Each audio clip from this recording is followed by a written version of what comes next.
prisoners are captured, and they are dragged through this crowd, through this street, and beaten, bleeding, as they're brought through the front lines here.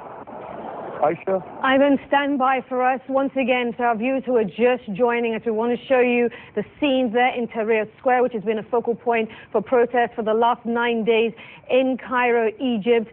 Today we have seen these clashes erupt into violence. Hala Gorani is there, one of a number of CNN reporters around the square. Let me bring in Hala now to get a sense of what she is seeing. Hala, first of all, where exactly are you?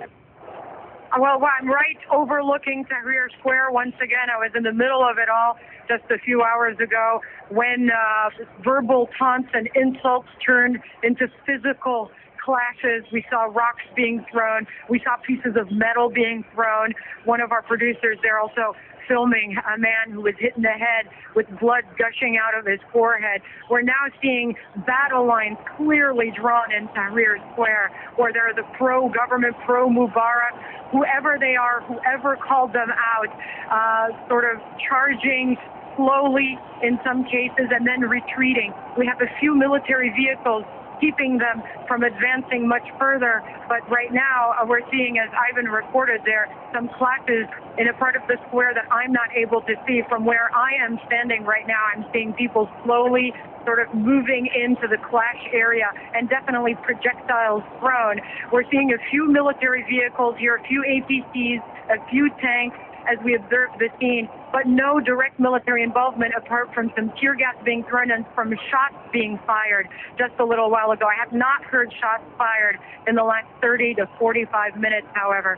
An extremely tense situation, just as sort of the dusk is starting to settle over the Egyptian capital as it goes through this major crisis and violence in Tahrir Square. There can only be worry right now, Aisha, that this situation can possibly get much worse, because this direct conflict between two sides has already produced many wounded, and people do not seem to be moving out of the area, Aisha. And Hala, just to be clear, is it our understanding that people are still being allowed to enter the square?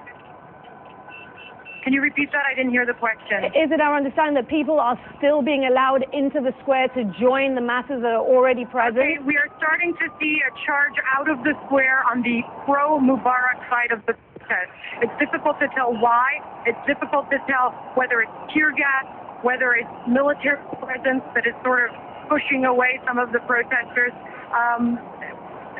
They're trying to secure the square, but the sheer number of people who are taking part in this protest on both sides must make it extremely difficult to manage, especially if the decision has been made for the military not to intervene in any direct way.